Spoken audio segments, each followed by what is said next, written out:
Bienvenue dans les maths en mouvement. Aujourd'hui, dans la séquence numéro 10, nous parlerons des fonctions logarithmes. Dans l'activité d'introduction,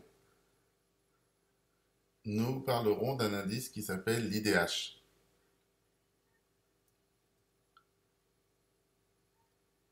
Cet indice, c'est l'indice de développement humain, qui est un indice statistique composite créé par les Nations Unies pour le développement. Cet indice permet d'évaluer le développement humain à travers le monde et se fonde sur trois critères majeurs: l'espérance de vie, le niveau de l'éducation et le niveau de vie. Son principe, c'est un indice qui n'a pas de dimension, compris entre 0, c'est-à-dire exécrable, et 1, excellent, et il est calculé par la moyenne de trois indices quantifiant respectivement la santé et la longévité, mesurées par l'espérance de vie, le savoir ou le niveau d'éducation,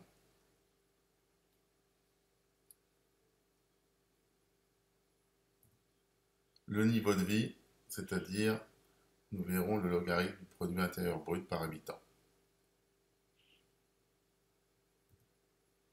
Comment calcule-t-on cet indice?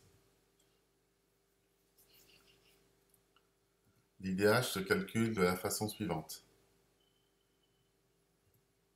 Une formule existe, IDH égale grand A plus grand D plus grand E, le tout divisé par 3.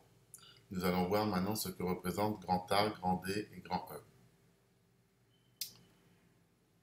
Grand A, c'est la longévité, grand D, c'est l'éducation, et grand E, c'est le niveau de vie. On vous donne les valeurs minimales, les valeurs maximales et la formule pour les calculer. Vous voyez apparaître en bas du niveau de vie la formule qui utilise le logarithme en base 10, appelé logarithme décimal.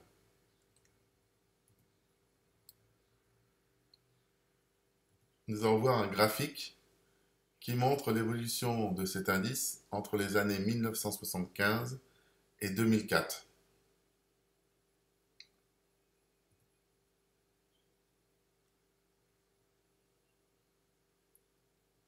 Chaque couleur représente une partie du monde.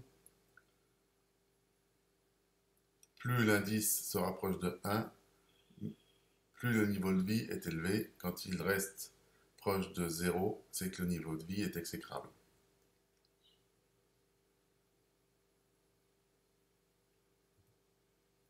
Prenons un exemple maintenant. Un pays de l'Afrique, la Côte d'Ivoire, l'espérance de vie à la naissance est EV égale 41,2 années. Le taux d'alphabétisation et de scolarisation, TA, vaut 49,7% et le TBS vaut 42%. Le produit intérieur brut, le PIB, est de 1520 $ en parité de pouvoir d'achat. Nous allons calculer maintenant les trois indices, c'est-à-dire grand A. On trouve 0,27. Nous allons calculer maintenant l'indice grand D. Nous trouvons 0,4713. Et enfin, nous allons calculer l'indice grand E, qui vaut 0,454. Calculons maintenant l'IDH. La somme de A plus D plus E divisé par 3. L'IDH de la Côte d'Ivoire est donc de 0,398. À titre de comparaison, la France a un IDH de 0,950 qui est très bon, alors que la Côte d'Ivoire a un IDH qui n'est pas très bon puisqu'il n'est même pas à 0,5. Vous avez donc pu remarquer que le calcul de cet indice fait apparaître une fonction qui s'appelle le logarithme décimal. On peut se demander quelle est cette fonction. et à quoi elle sert. Nous allons essayer de l'expliquer par un exemple. Prenons l'échelle des temps.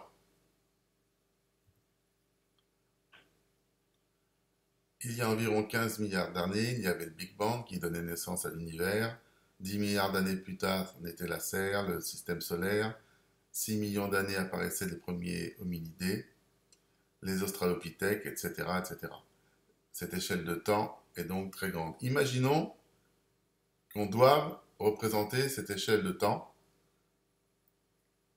et l'histoire de la Terre sur une droite graduée en prenant comme échelle 1 millimètre égale 10 000 ans. Et on veut représenter ça sur une feuille de papier. Peut-on le faire et quelle serait la taille de la feuille de papier? Si on devait le faire, il nous faudrait une feuille de papier dont la largeur devrait être 15 km, ce qui est inimaginable. Donc, c'est-à-dire qu'il n'est pas possible de faire l'échelle de temps avec une échelle classique.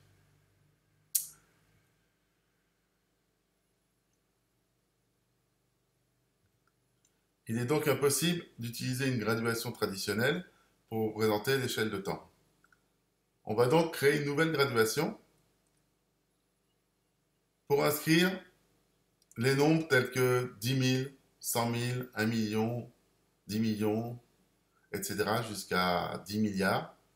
Et pour cela, on va les écrire sous forme de puissance de 10 et ne garder que l'indice de la puissance. Par exemple, sur l'échelle, quand on voudra représenter 10 000 années, comme 10 000 c'est 10 à la puissance 4, on repérera la graduation 4 et non pas 10 000 années sur l'échelle.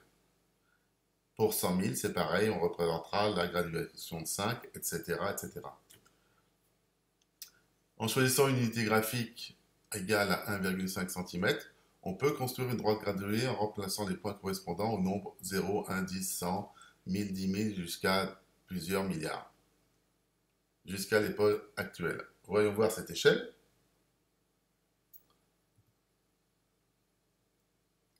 Au bout de la flèche, c'est aujourd'hui.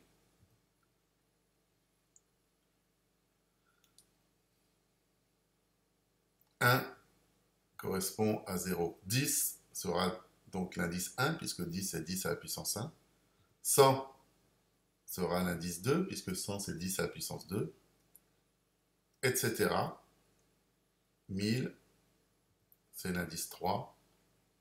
10 000, l'indice 4. 100 000, l'indice 5. 1 million, l'indice 6. 10 millions, l'indice 7. 100 millions, l'indice 8. 1 milliard, l'indice 9. Et 10 milliards, l'indice 10.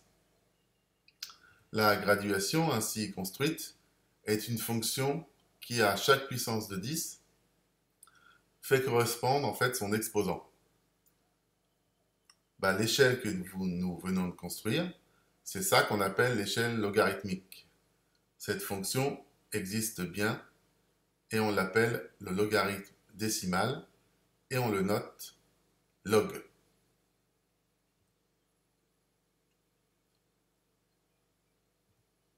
Il y a environ 15 milliards d'années, le Big Bang donnait naissance à l'univers. Log de 15 milliards, c'est à peu près 10. Voilà le Big Bang.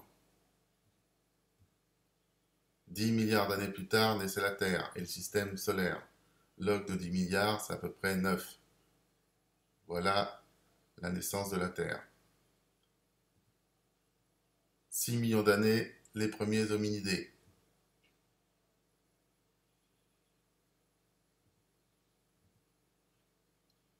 Les australopithèques, 3 millions d'années.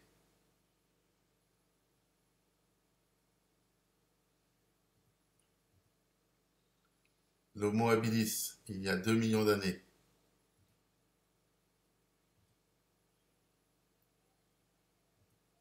L'Homo erectus, il y a 450 000 ans.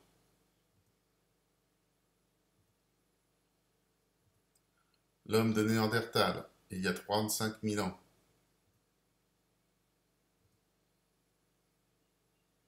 Voilà comment on peut faire une échelle logarithmique de tous les événements depuis le Big Bang jusqu'à aujourd'hui. Nous allons voir maintenant la partie du cours.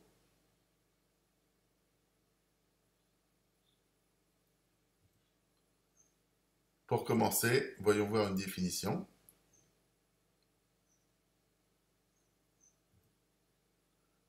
Pour un A positif strictement, l'équation 10 à la puissance x égale A admet une solution unique. Cette solution est appelée le logarithme décimal de A.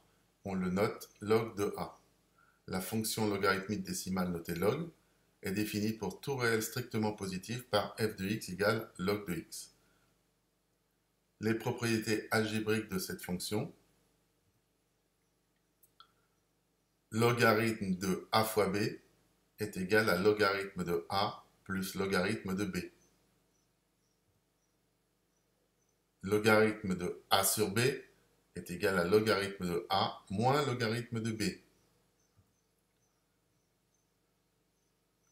Logarithme de a à la puissance n est égal à n fois le logarithme de a.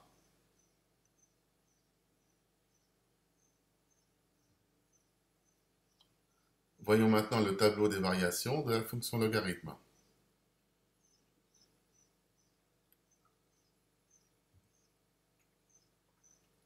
Étant donné sa fonction dérivée, la fonction logarithme est toujours strictement croissante pour les réels strictement positifs.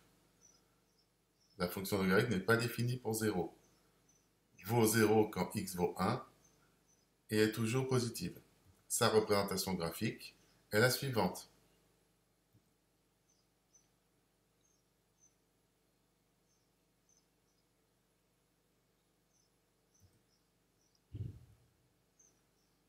Quand x vaut 1, logarithme vaut 0. Quand x vaut 10, logarithme de 10 vaut 1.